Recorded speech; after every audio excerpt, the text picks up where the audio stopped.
Bonjour, j'espère que vous allez bien. Dans cette vidéo, on va traiter l'exercice suivant. Ok?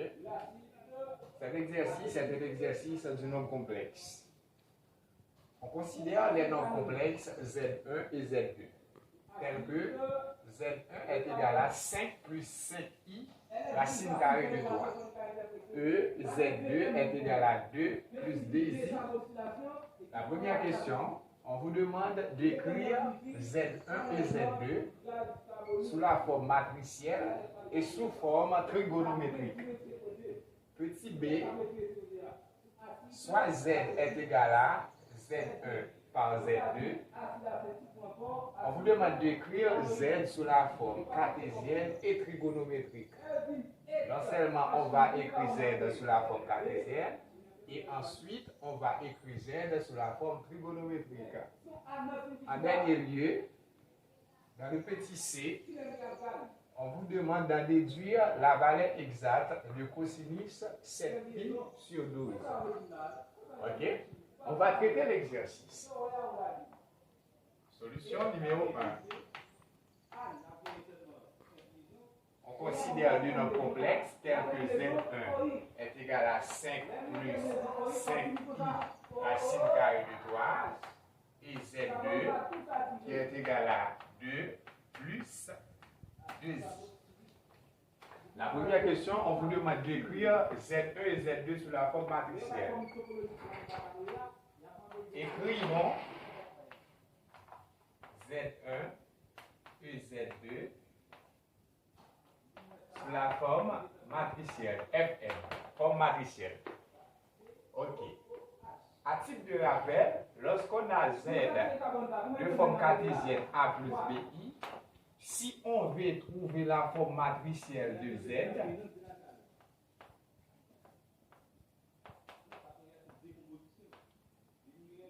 c'est une matrice carrée telle que Z est égal à A, B, moins B et puis A. Voici la forme matricielle de nombre complexe de la forme cartésienne Z est égal à A plus BI. Ok? Une telle matrice, c'est une matrice complexe. C'est un nombre complexe. Avec dans ce cas, on va écrire Z1 et Z2 sous la forme matricielle. Z1 est égal à 5 plus 5i racine carrée de 3. Avec dans ce cas, la forme matricielle de Z1 n'est autre que la partie réelle doit être placée par ici, 5, et la partie imaginaire par ici. 5i racine carrée de 3, 5 racine carrée de 3, c'est la partie imaginaire, c'est la partie accompagnée du nombre imaginaire i. Ok? Ah ben dans ce cas, la partie imaginaire c'est 5 racine carrée de 3. Et par ici, on met l'opposé de la partie imaginaire, c'est moins 5 racine carrée de 3. Et par ici, on met la partie réelle telle qu'elle est. 5. Voici la forme matricielle du nombre complexe Z1. Pour le nombre complexe Z2 qui est égal à 2 plus 2i, et sa forme matricielle Z2 n'est autre que la matrice, par ici la partie réelle et par ici la partie imaginaire. Mais dans ce cas, l'opposé de la partie imaginaire c'est moins 2 et ensuite la partie réelle. Z2, voici la forme matricielle de ce nombre complexe. Z2 égale à 2 plus 2i. Avec voici la forme matricielle de Z2. Ok? On vous demande de trouver la forme matricielle. Voici la forme matricielle de Z1 et Z2. Et on vous demande aussi de trouver la forme trigonométrique de Z1 et Z2. Ok? Écrivons la forme trigonométrique de Z1 et de Z2. Ok? La forme matricielle, la forme trigonométrique de Z1 n'est autre que module du nombre complexe Z1 cosinus alpha 1 plus i sinus 1. Ok? Voici la formule pour écrire Z1 sur la forme trigonométrique. Maintenant, il suffit de déterminer le module de ce nombre complexe et l'argument de ce nombre complexe. Ok? À noter, module du nombre complexe Z1 est donné par la relation suivante. La partie réelle au carré plus la partie imaginaire au carré. Ok? La racine carrée de celle-là. Ok? Maintenant, module de ce nombre complexe est égal. La partie réelle de ce nombre complexe Z1, c'est 5. C'est 5 au carré, plus la partie imaginaire, qui c'est 5 racine carrée de 3. 5 racine carrée de 3 au carré. Dans ce cas, on a module 1 qui est égal à 5 au carré, ça est égal à 25, plus 5 au carré là, c'est 25. Racine carrée de nombre au carré est égal à ce nombre, c'est-à-dire racine carrée racine carrée de 3 au carré est égal à 3, et 5 au carré est égal à 25. 5 fois 3, ça nous donne 75. Mais dans ce cas, module 1 est égal à 25 plus 75, ça est égal à 100. Ici, on a racine carrée de 100.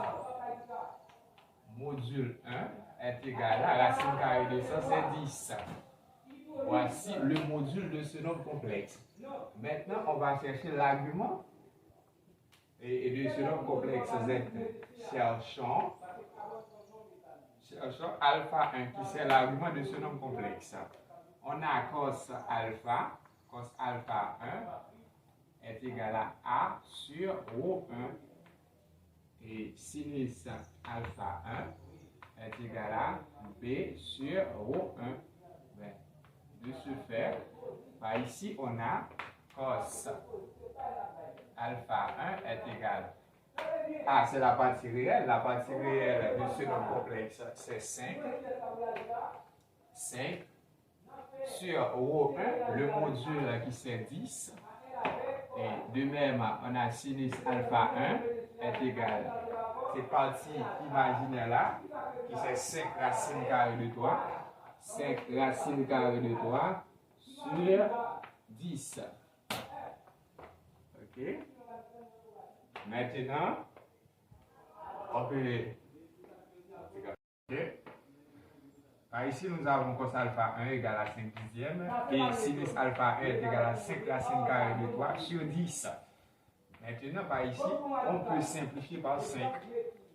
Si on simplifie par 5, et on a cos alpha 1 est égal à 5 divisé par 5, ça est égal à 1. 10 divisé par 5, ça est égal à 2.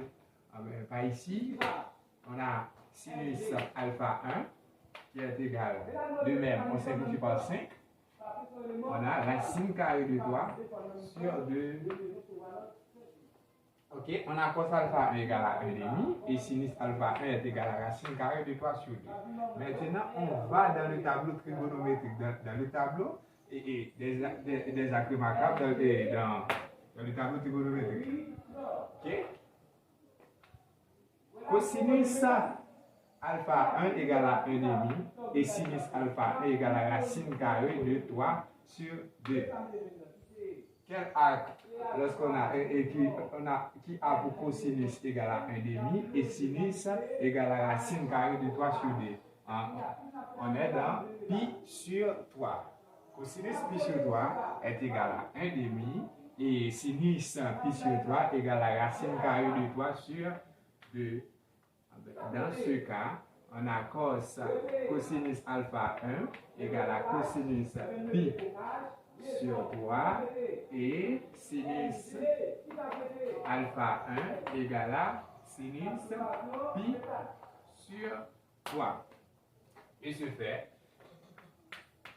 puisque cette équation est homogène, on a alpha 1 égale à pi sur 3.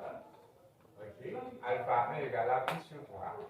Ok, cosinus alpha égale à cosinus pi sur 3 et sinus alpha 1 égale à sinus pi sur 3. Donc, alpha 1 égale à pi sur 3 modulo de pi. Ok, modulo de pi. Ça c'est alpha f. On a le module pour Z1 et on a également l'argument pour Z1.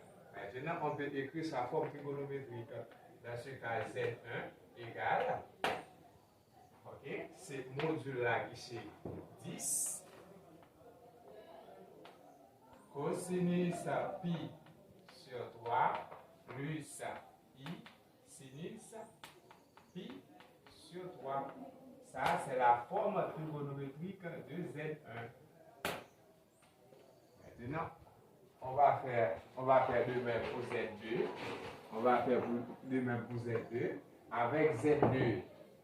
Z2 qui est égal à 2 plus 2i. On va chercher le module de ce nom complexe qui c'est ρ2 qui est égal à racine carrée de a carré plus b carré. Dans ce cas, nous avons partie réelle là au carré qui c'est 2 au carré plus la partie imaginaire au carré qui c'est 2 au carré. Dans ce cas, on a module 2 est égal à 2 au carré c'est 4 plus 2 au carré c'est 4. Module 2 est égal à racine carrée de 8. 8 c'est 4 fois 2. Dans ce cas, module 2, racine carrée 4, racine carrée de 4 c'est 2. 2 n'a pas carré parfait. N'a pas le carré parfait. Mais dans ce cas, module 2 est égal à 2 racine carrée de 2. Et maintenant, on va chercher l'argument pour Z2. De même, on a cosinus alpha 2 égale à A sur ρ2 et sinus alpha 2 est égal à B sur ρ2. Dans ce cas, cos alpha 2 est égal à la partie imaginaire, la partie réelle qui c'est 2 sur le module de racine carrée de 2 et sinus alpha 2 est égal à la partie imaginaire qui c'est 2 sur 2 racine carrée de 2. Dans cette écriture, on peut simplifier par 2. Ici, on a cos alpha, en simplifiant par 2, il nous reste 1 sur racine carrée de 2. 1 sur racine carrée de 2. On peut rendre cette écriture, cette fraction rationnelle. Dans ce cas, nous avons un racine carrée de 2 par racine carrée de 2 sur racine carrée de 2 par racine carrée de 2. De ce fait, on a racine carrée de 2 sur racine carrée de 2 par racine carrée de 2, ça nous donne racine carrée de 4. Et racine carrée de 4, ça est égal à 2 sinus alpha 2. C'est toujours la même chose. Si on simplifie par 2, on a 1 sur racine carrée de 2. Comme résultat, 1 sur racine carrée de 2, c'est toujours racine carrée de 2 sur 2 cos alpha égale à racine carrée de 2 sur 2 et sinus alpha égale à racine carrée de 2 sur 2. Enfin, ça est égal à cosinus pi sur 4. Cosinus pi sur 4 et sinus alpha 2, ça est égal à sinus pi sur 4. De ce fait, alpha 2 égale à pi sur 4. Alpha 2 égale à pi sur 4. Alpha 2 c'est pi sur 4. Donc, on a déjà le module qui c'est 2 racine carrée de 2 et on a son argument qui n'est autre que racine carrée et qui est pi sur 4. Dans ce cas, sa forme trigonométrique n'est autre que Z2 égale à module, c'est 2 racine carrée de 2 cosinus alpha, c'est cos, argument qui c'est pi sur 4 plus i sinus pi sur 4. Voici sa forme trigonométrique. Ok, maintenant, la deuxième question, petit b, soit z petit b, soit z égale à z1 par z2. Z, c'est le produit de z1 par z2. Dans ce cas, on vous demande d'écrire z sous forme cartésienne. Écrivons le nom complexe z sous la forme cartésienne. Sous la forme cartésienne. Dans ce cas, on a z égale z1 par z2. Z1, c'est quoi z1? Z1, c'est 5 plus 5i racine carrée de 3. Facteur de z2 qui c'est 2 plus 2i. Bon, on va appliquer la règle de distributivité. C'est 5 fois 2, ça est égal à 5 fois 2, c'est 10. 5 fois 2i, ça est égal à 10i. Ok, c'est fini pour 5. Maintenant, 5i racine carrée de 3 par 2, ça est égal à 10i racine carrée de 3 plus 5 par 2i, ça 5i racine carrée de 3 par 2i, ça est égal à 10i carré. Or, i carré, c'est moins 1. Ça est égal à 10i carré racine carrée de 3.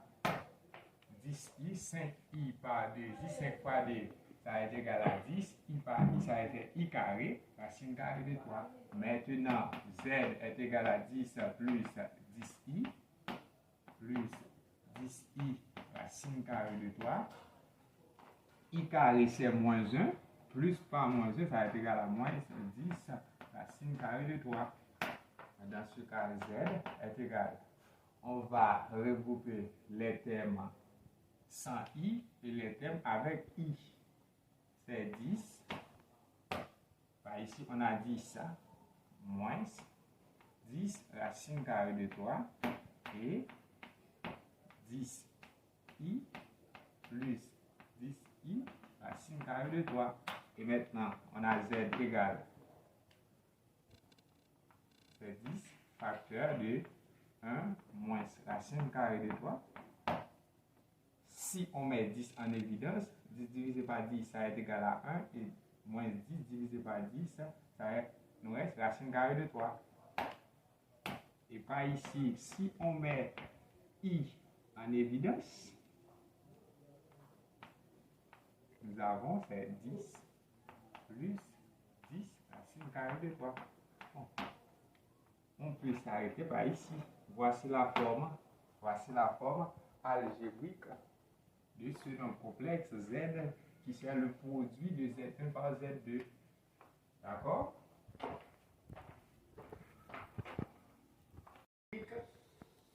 Et on va déterminer maintenant sa forme trigonométrique. On a déjà la forme cartésienne de Z. Maintenant, on veut trouver sa forme trigonométrique. Écrivons la forme trigonométrique de Z. Comme Z égale à le produit de Z1 par Z2, dans ce cas, sa forme trigonométrique, lorsqu'on a le produit de deux nombres complexes à déterminer sa forme trigonométrique, on fait le produit des modules et ensuite la somme des arguments. Dans ce cas, Z, c'est ρ1 par ρ2 cosinus alpha 1 plus alpha 2 plus i sinus alpha 1 plus alpha 2. Ok, maintenant ρ1 par ρ2, module 1 par module 2, ça c'est quoi? Module 1, c'était ρ1 c'était 10 par ρ2 c'était 2 racines carrées de 2. Dans ce cas, ρ1 par ρ2, ça est égal à 10 fois 2, ça c'est 20 racines carrées de 2. voici le module. Dans ce cas, alpha 1 plus alpha 2, c'est quoi? Alpha 1, c'était pi sur 3 plus alpha 2. Alpha 2, c'est pi sur 4. Pi sur 4. Dans ce cas, le dénominateur commun, c'est 12. 12 divisé par 3, ça est égal à 4. Ça, c'est 4 pi. Plus 12 divisé par 4, c'est 3. 3 par pi, ça. 3 pi. Dans ce cas, alpha 1 plus alpha 2, ça est égal à 4 pi plus 3 pi, c'est 7 pi sur 12. Voici l'argument. D'où la forme trigonométrique de Z n'est autre que 20 racine carrée de 2 cosinus alpha 1 plus alpha 2, c'est 7 pi sur 12 plus pi sinus alpha 1 plus alpha 2 qui c'est 7 pi sur 12. Voici la forme trigonométrique de Z qui est le produit de Z1 par Z2. Maintenant, si on veut trouver la valeur exacte de cosinus 7 pi sur 12, petit d, déduisons la valeur exacte de cosinus 7 pi sur 12. Pour cela, on pose forme trigonométrique égale à forme algébrique. Ok?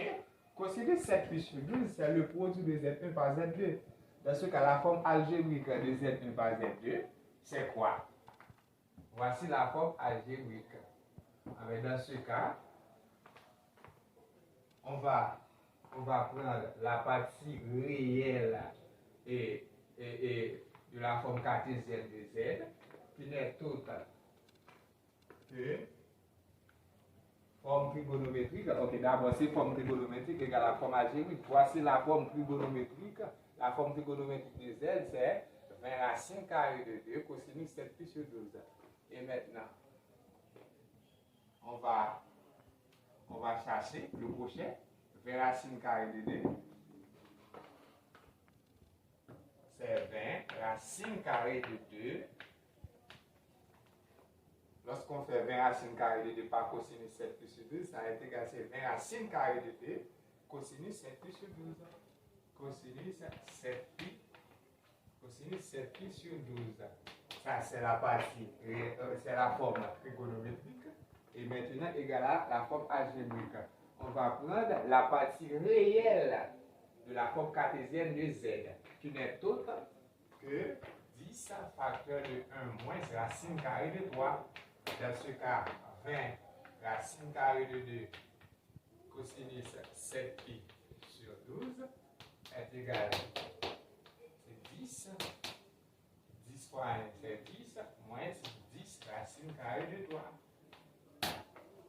On veut trouver la valeur exacte de cosinus 7 pi sur 12. On va diviser par 20 racine carrée de 2. Alors, dans ce cas, on a cosinus 7 pi sur 12. Lorsqu'on divise par 20 racine carrée de 2 sur 2, on obtient 20 moins 10. On obtient 10 moins 10 racine carrée de 3 sur 20 racine carrée de 2. Mais dans ce cas, cosinus 7 pi sur 12 est égal. On peut simplifier par 10. 10 divisé par 10, ça est égal à 1, moins racine carrée de 3 sur 10 racine carrée de 2.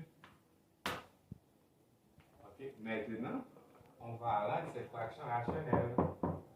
Dans ce cas, cosinus 7 pi sur 12, ça est égal à 10 racine carrée de 2 par 10 racine carrée de 2.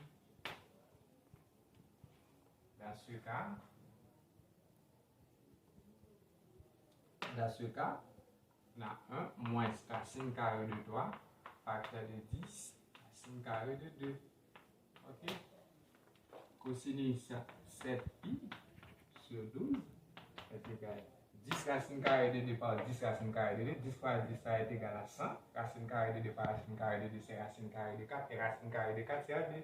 Avec 100 fois 2, ça, c'est 200. OK? Dans ce cas, on a